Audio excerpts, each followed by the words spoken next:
दैनिक Bible पठन दिन 234।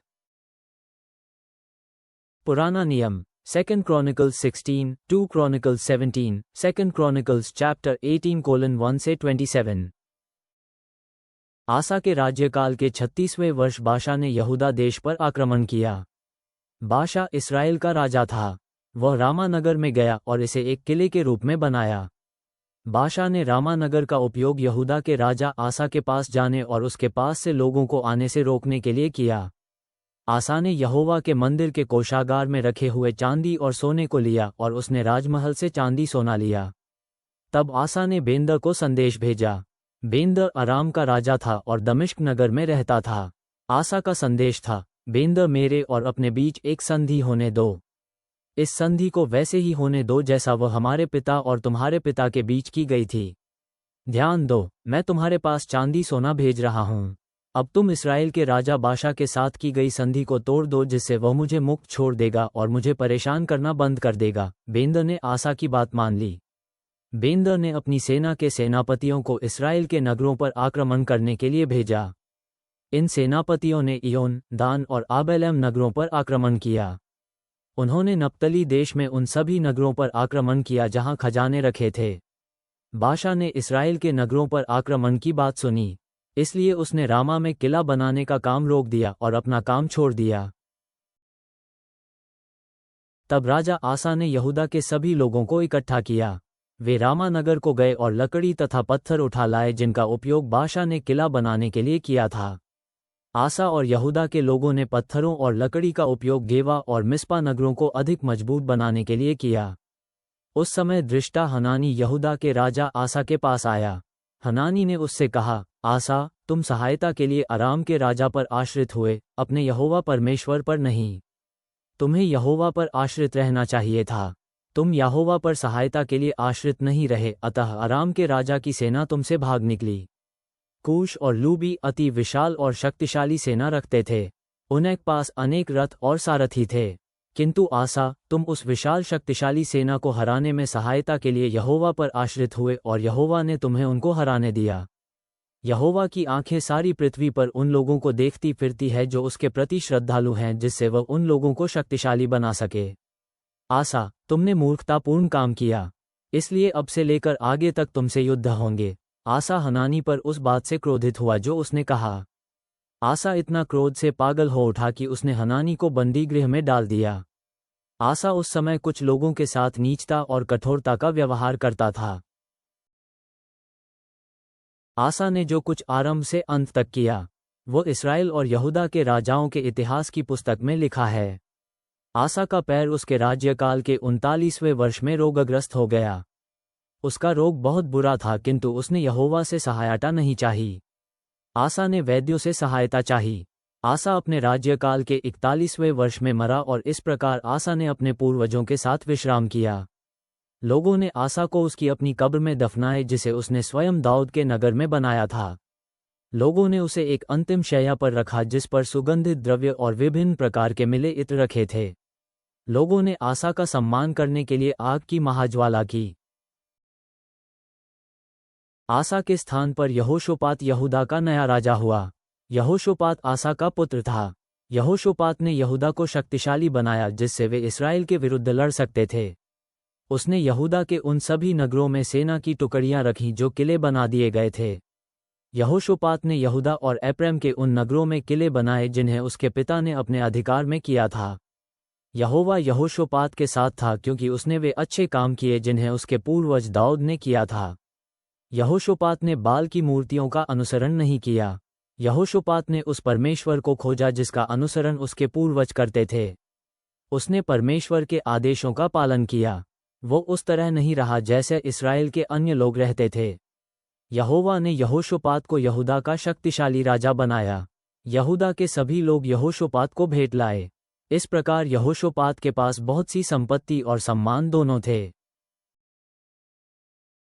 यहोशोपात का हृदय यहोवा के मार्ग पर चलने में आनंदित था। उसने उच्च स्थानों और अशरा के स्तंभों को यहूदा देश से बाहर किया। यहोशोपात ने अपने प्रमुखों को यहूदा के नगरों में उपदेश देने के लिए भेजा। ये यहोशोपात के राज्यकाल के 3रे वर्ष हुआ। वे प्रमुख बेनहल, ओबद्याह, जकर्याह, नतनेल और मीकायाह थे।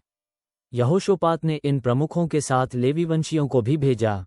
ये लेवी वंशी शमायाह, नतन्याह, असाहेल, शमीरामोत, यहोनतान, अदोनिय्याह और तोबियाह थे। यहोशापात ने याजक एलीशामा और यहोरम को भेजा। उन प्रमुखों, लेवी वंशियों और याजकों ने यहूदा में लोगों को शिक्षा दी। उनके पास यहोवा के नियमों की पुस्तक थी। वे यहूदा के सभी नगरों में गए और लोगों को उन्होंने शिक्षा दी। यहूदा के आसपास के नगर यहोवा से डरते थे। यही कारण था कि उन्होंने यहोशापात के विरुद्ध युद्ध नहीं छेड़ा। कुछ पलिश्ती लोग यहोशापात के पास भेंट लाए। वे यहोशापात के पास चांदी भी लाए क्योंकि वे जानते थे कि वह बहुत शक्तिशाली राजा है। कुछ अरब के लोग यहोशापात के पास रेवड़े लाए। वे उसके पास 7,700 भेंड़ें और 7,700 बकरियां लाए। यहोशापात अधिक से अधिक शक्तिशाली होता गया। उसने किले और भंडार नगर यहूदा देश में बनाए। उसने बहुत सी सामग्री भंडार नगरों में रखी और यहोशापात ने यरूशलेम में प्रशिक्षित सैनिक रखे। उन सैनिकों की अपने परिवार समूह में गिनती थी। यरूशलेम के उन सैनिकों की सूची ये है। यहूदा के परिवार समूह से ये सेनाध्यक्ष थे। अदना 3 लाख सैनिकों का सेनाध्यक्ष था। यहोहानान 2,80,000 सैनिकों का सेनाध्यक्ष था। अमस्याह 2 लाख सैनिकों का सेनाध्यक्ष था। अमस्याह जिक्री का पुत्र था। अमस्याह अपने को यहोवा की सेवा में अर्पित करने में प्रसन्न था। बिन्यामीन के परिवार समूह से ये सेनाध्यक्ष थे। एल्यादा के पास 2 लाख सैनिक थे जो धनुष, बाण और ढाल का उपयोग करते थे। एल्यादा एक साहसी सैनिक था। यहोजाबाद के पास 1,80,000 व्यक्ति युद्ध के लिए तैयार थे। वे सभी सैनिक यहोशापात की सेवा करते थे। राजा ने पूरे यहूदा देश के किलों में अन्य व्यक्तियों को भी रखा था। यहोशापात के पास संपत्ति और सम्मान था। उसने राजा अहाब के साथ विवाह द्वारा एक संधि की। कुछ वर्ष बाद यहोशापात शोम्रोन नगर में अहाब से मिलने गया। अहाब ने बहुत सी भेड़ों और पशुओं की बलि यहोशापात और उसके साथ के आदमियों के लिए चढ़ाई। अहाब ने यहोशापात को गिलाद के रामोत नगर पर आक्रमण के लिए प्रोत्साहित किया। अहाब ने यहोशापात से कहा, क्या तुम मेरे साथ गिलाद के रामोत पर आक्रमण करने चलोगे? अहाब इस्राएल का और यहोशापात यहूदा का राजा था। यहोशापात ने अहाब को उत्तर दिया, मैं तुम्हारी तरह हूँ और हमारे लोग तुम्हारे लोगों की तरह हैं। हम युद्ध में तुम्हारा साथ देंगे। यहोशापात ने अहाब से ये कहा, ओ, पहले हम यहोवा से संदेश प्राप्त करें। इसलिए अहाब ने 400 नबियों को इकट्ठा किया।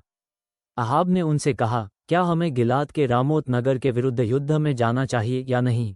नबियों ने अहाब को उत्तर दिया, जाओ, क्योंकि यहोवा गिलाद के रामोत को तुम्हें पराजित करने देगा। किंतु यहोशापात ने कहा, क्या कोई यहाँ यहोवा का नबी है? हम लोग नबियों में से एक के द्वारा यहोवा से पूछना चाहते हैं। तब राजा अहाब ने यहोशापात से कहा, यहाँ पर अभी एक व्यक्ति है, हम उसके माध्यम से यहोवा से पूछ सकते हैं। किंतु मैं इस व्यक्ति से घृणा करता हूँ क्योंकि इसने कभी मेरे बारे में यहोवा से कोई अच्छा संदेश नहीं दिया। इसने सदैव बुरा ही संदेश मेरे लिए दिया है। इस आदमी का नाम मीकायाह है। ये यिला का पुत्र है। किंतु यहोशापात ने कहा, अहाब, तुम्हें ऐसा नहीं कहना चाहिए। तब इस्राएल के राजा अहाब ने अपने अधिकारियों में से एक को बुलाया और कहा, शीघ्रता करो, यिमल के पुत्र मीकायाह को यहाँ लाओ। इस्राएल के राजा अहाब और यहूदा के राजा यहोशापात ने अपने राजसी वस्त्र पहन रखे थे। वे अपने सिंहासनों पर खलिहन में शोम्रोन नगर के सम्मुख द्वार के निकट बैठे थे। वे 400 नबी अपना संदेश दोनों राजाओं के सामने दे रहे थे। सिदकिय्याह कनाना नामक व्यक्ति का पुत्र था।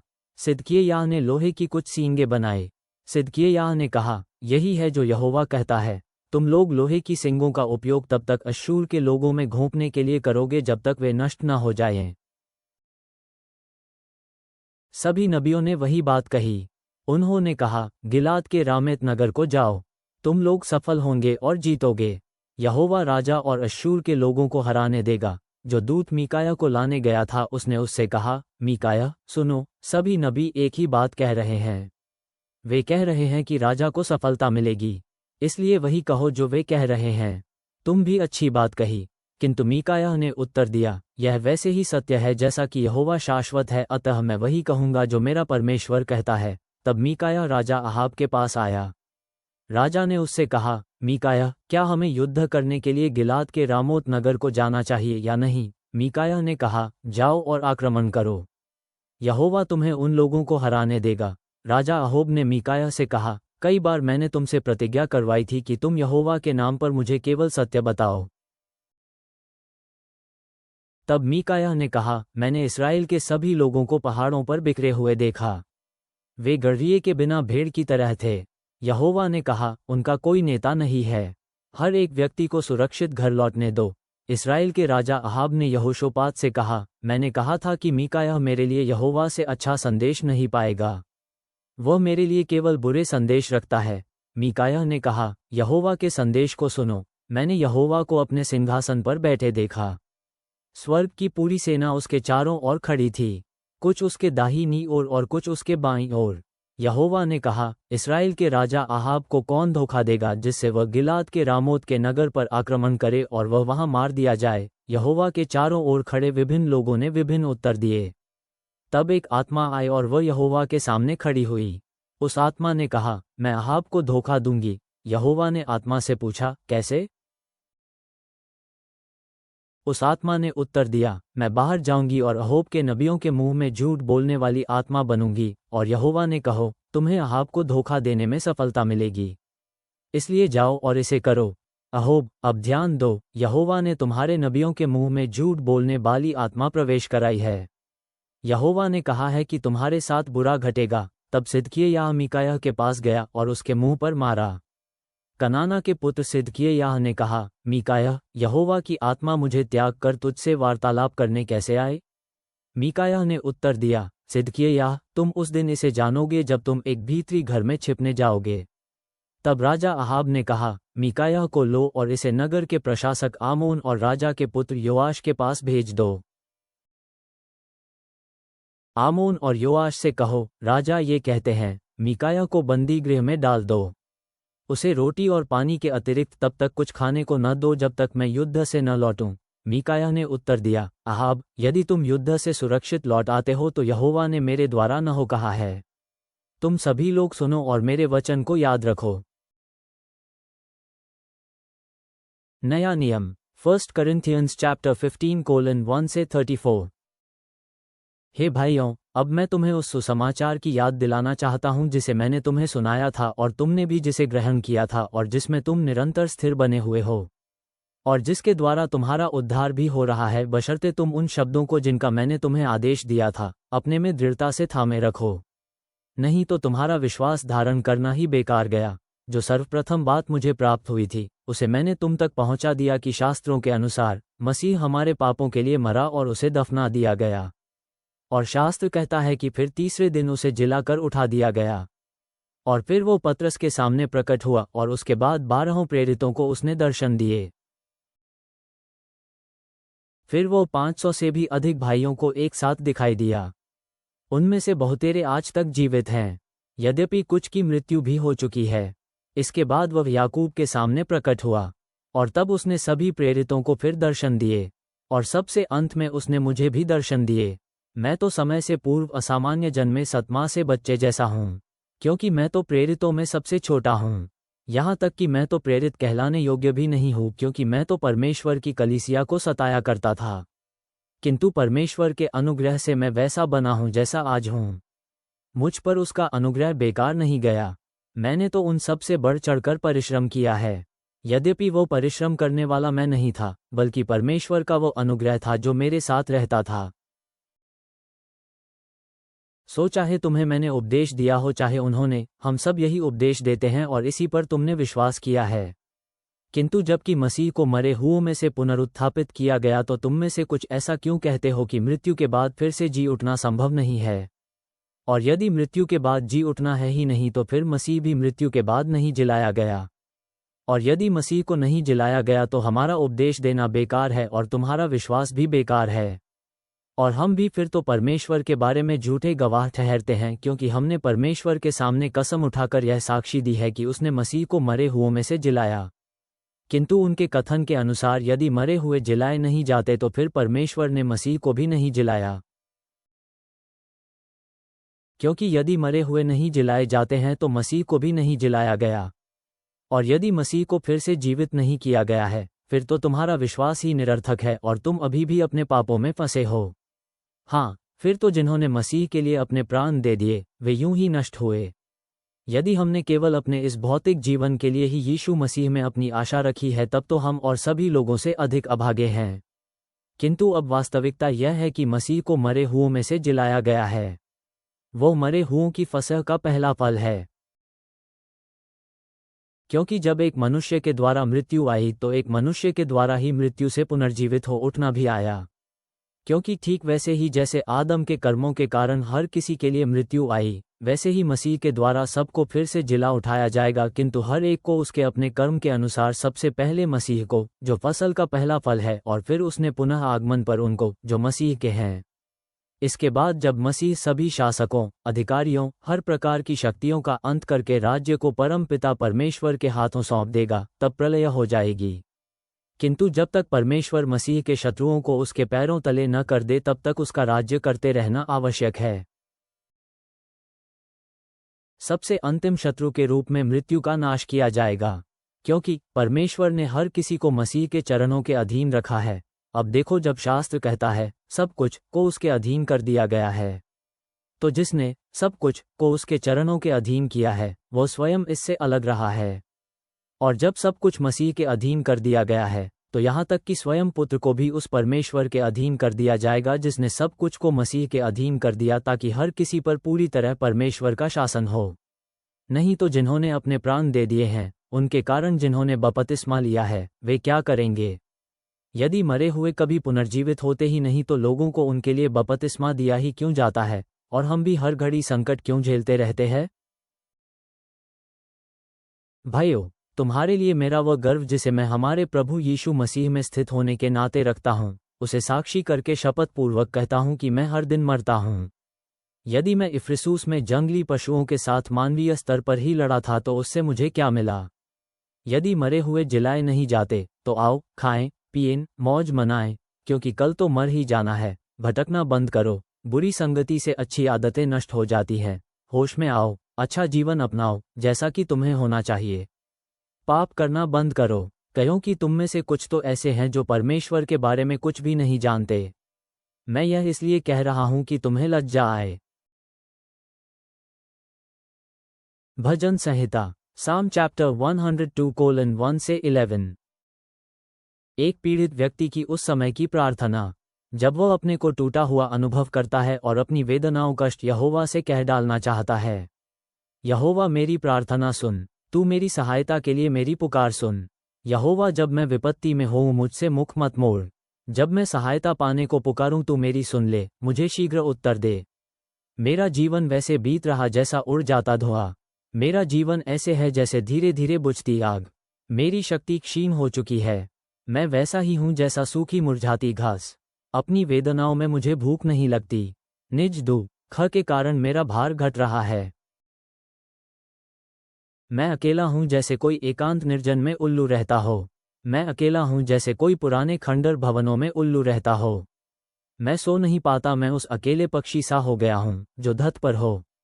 मेरे शत्रु सदा मेरा अपमान करते हैं और लोग मेरा नाम लेकर मेरी हंसी उड़ाते हैं। मेरा गहरा दुख बस मेरा भोजन है। मेरे पेयों में मेरे आंसू गिर रहे हैं। क्योंकि यहोवा तू मुझसे रूठ गया है। तूने ही मुझे ऊपर उठाया था और तूने ही मुझको फेंक दिया। मेरे जीवन का लगभग अंत हो चुका है। वैसे ही जैसे शाम को लंबी छायाएं खो जाती है, मैं वैसा ही हूं जैसे सूखी और मुरझाती घास। स्वर्गीय पिता, हम तेरे सामने कृतज्ञता से भरे हृदयों के साथ आते हैं, तेरी विश्वासयोग्यता के लिए जो तेरे लोगों के इतिहास में, जैसा कि इतिहास की पुस्तकों में राजाओं के वृतांतों में दिखाई देती है, प्रकट हुई है। हमें पुनरुत्थान की शक्ति को याद रखने में सहायता कर, जैसा कि कुरिथियों में घोषित किया गया है, ताकि हम तेरी कृपा में निर्भीक होकर जीवन जिएं और दूसरों के साथ अनंत जीवन की आशा को बांट सकें। जब हम अपनी संघर्षों और अपने हृदय की पुकार को, जो भजन संहिता 102 में व्यक्त की गई है, पर चिंतन करते हैं, तो हमें याद दिला कि तू हमें सुनता है और हमारी आवश्यकता के समय में सदा हमारे साथ मौजूद है। हमारा जीवन तेरी सच्चाई और प्रेम का साक्षी बने। हमें तेरी सच्चाई में मार्गदर्शन कर। आमीन।